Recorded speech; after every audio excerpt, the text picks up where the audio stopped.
What's up, you guys? Jacob Ellis here, and today I'm going to react to another video called The Pocket by ManufacturerINC. It is by Mr. Creepypasta. You can check his channel out. It will be in the subscription down below, which I need to start doing with all of my videos, or I'm going to have my ass jump. Check him out. He's got like probably 1,000 stories on his channel. Yeah, I'm just going to check it out. So let's get to it. There were rumors going around about some abandoned old silo that had loomed over the woods. The woods were located in the middle of a field, just dirt alongside the railroad tracks. Not like anyone cares. It's an eerie sight with just, sitting there, looming over the woods with rust trailing down the sides. Anyway, some rumored it to be haunted by like some old farmer who hung himself in the silo and takes his revenge on anyone who enters. I say this rumor is complete bullshit. I won't doubt it. Especially when the one spreading the rumor tries to back up their rumor with the story of some old, stupid kids who were curious and went in the silo never to come back out. Others say that the silo was just a good hangout spot where people would never find them. So with both positive and negative comments, my geek band of friends and I decided to check it out. We decided to enhance the creepiness by choosing to visit the silo on a gloomy, cloudy day. So the day came, and my friends, Pete, Meg, and Wes, met at my house since it was alongside the railway. We walked along the railroad track, talking and laughing, having ourselves a good time, until we saw it. The silo was, of course, just sitting there, looming tall over the trees. Curious, we walked toward it as our laughter, along with our talking, died down. Oh. The closer we got to it, the colder it felt, as if there was some sort of cold, dark aura radiating from it, sending shivers down our spines. Hell. Wes even let out a small, little yelp. The tough one.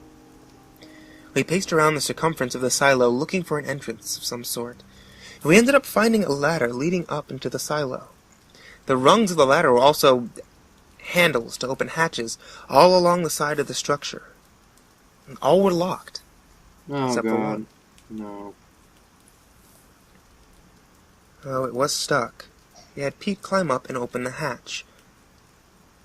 And within a few minutes, we were inside the silo, standing on the hay left in there.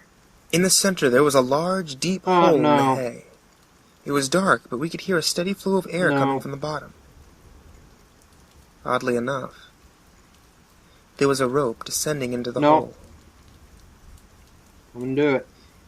Since I was the only one smart enough to actually be prepared for this, I took out my flashlight. Stupid. And holding the flashlight in my mouth, I began to descend. I dropped to the bottom, scanning the small area, and everything seemed safe. As I looked at the scattered hay, dirt, and also another peculiar hatch. I beckoned for the others to come down. As they descended, my eye had caught something covering the rope. The color of it was red. I hid my panic and showed the others the hatch I found.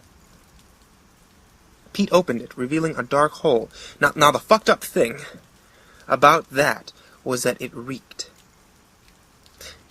It reeked. That shows a sign to get the fuck out of there. It reeked of death. The others had sensed it too, and of course Wes was whimpering like a little bitch. He has a good reason. Meg ended up gaining the courage to take my flashlight and go first into the hole. We followed her.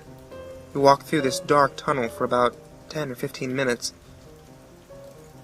until Meg had told us we reached another hatch. No. Dumb bitch. A bright light had filled the tunnel, and that's when we heard it. A piercing shriek, followed by the sound of something running panting hard. God. In a desperate attempt to avoid the creature that had made the horrific shriek, we ran. Once we were out of the tunnel, we slammed the hatch shut, attempting to lock it. The sound had stopped, and breathing a sigh of relief, all of us had observed our current surroundings. I quickly get the fuck out of there. We were in a concrete block, which appeared to be an old septic tank, but with an opening at the top.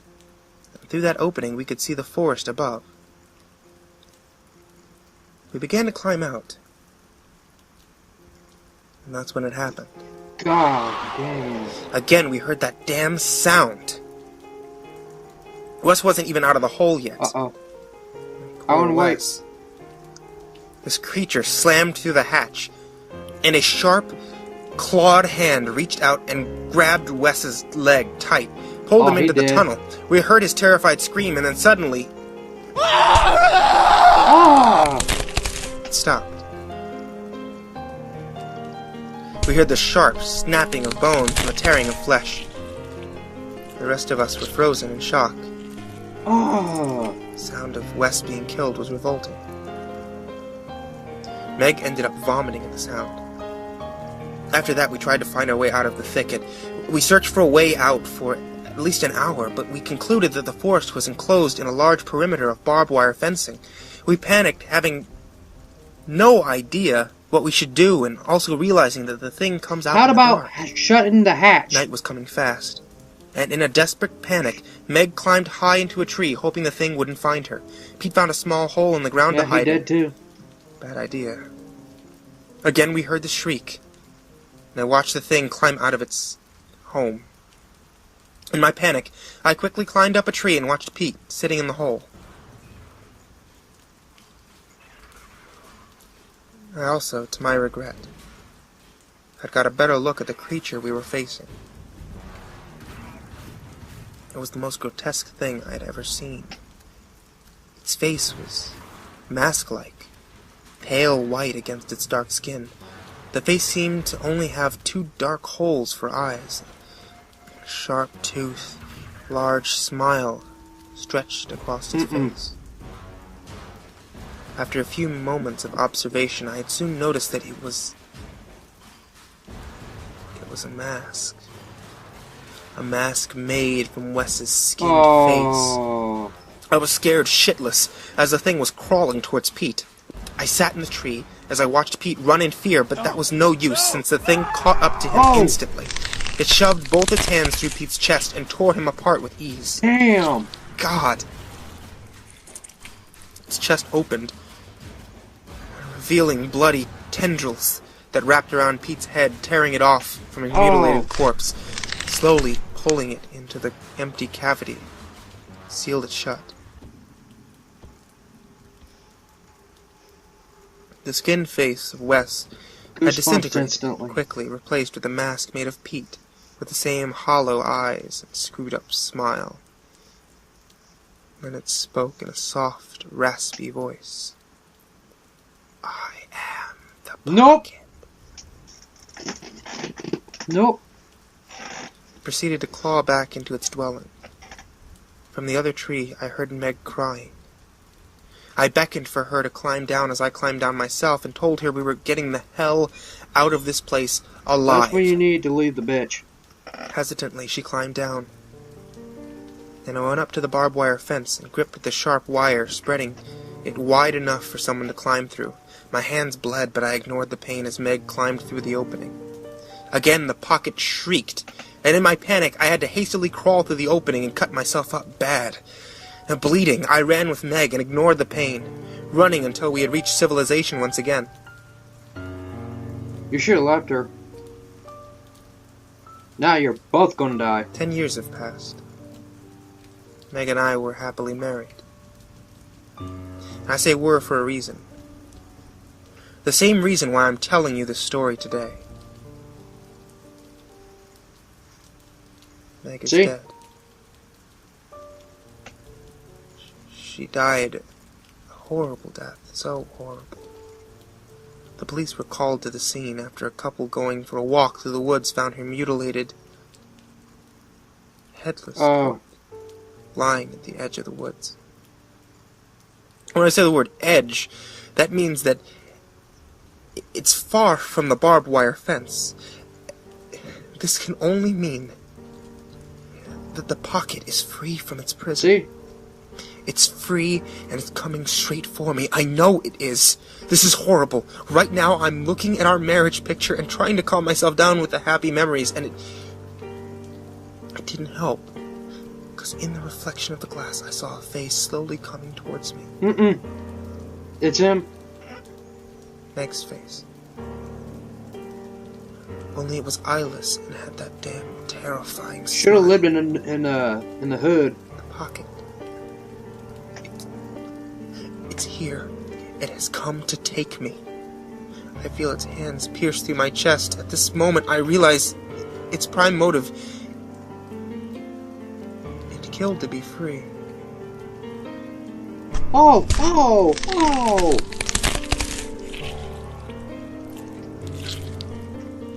And I earned the privilege to be free. I smile. That was just bone-chilling. That was a really good story. It was intense. And the sound effects out of it is just far more worse. I wouldn't be, if I was in that kid's shoes, I would have never gone to that place. And you should have listened to the signs. Like, if you say, oh, I feel cold chills in the air. I smell something dead. And that shows a sign you need to get the fuck away from that place. Get the hell away from it and forget that you were there. I wouldn't go there. Even when someone pays me $1,000. Oh, I pay you $70 just to go into this haunted house. No, fuck that. You can go in. I'm not. Sorry. Not gonna do it. I mean, hell, even looking at it, it's just horrific. If you have a dumbass friend that say, oh, let's go to this place, tell him, go right ahead. I'm not. If he calls you a bitch, it was like, I would like to be a bitch. I don't mind to be one, but at least I ain't stupid enough to commit suicide to be in that building. Screw that. If your friend say, oh, if you're in a situation like that and you're being chased by this thing, rule number 1, always run faster. Don't say, oh, I gotta stop for a minute. I gotta take a breather. Okay, I think everything's close is clear. I think it didn't follow me. And then go to your normal pace. No, that's a good way to get killed. If your friends say, oh, I got a bad feeling about this, listen to him. Or her, whatever. If you have a friend that opens the hatch that released that thing, leave the bitch. If that thing chases after you and one of your friends get attacked, sorry for everyone that's friends with me, but I would leave your ass and probably close the hatch. That's another thing. If your friend being attacked and being already dead, then shut the hatch and get the hell out of there. Don't even stand there.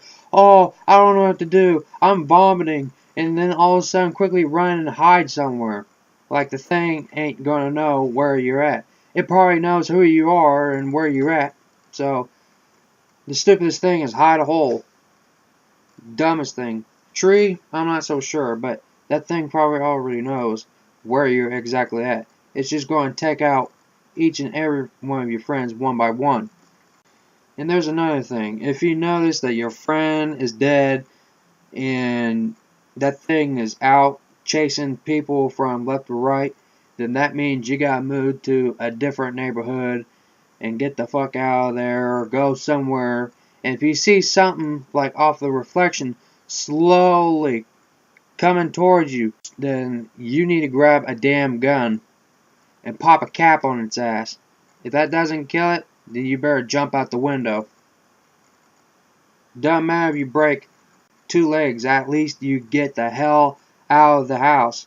Or if you're living in one leveled house, then you can easily just jump out, get in the car, and go to the police station or something, you know. Hide in their jail cells. Fuck it, you know. Make sure to check out the original video, being in the link description down below, and check out his videos, subscribe to him, comment below, subscribe, do whatever. So, hope you guys enjoy it. Thanks for watching.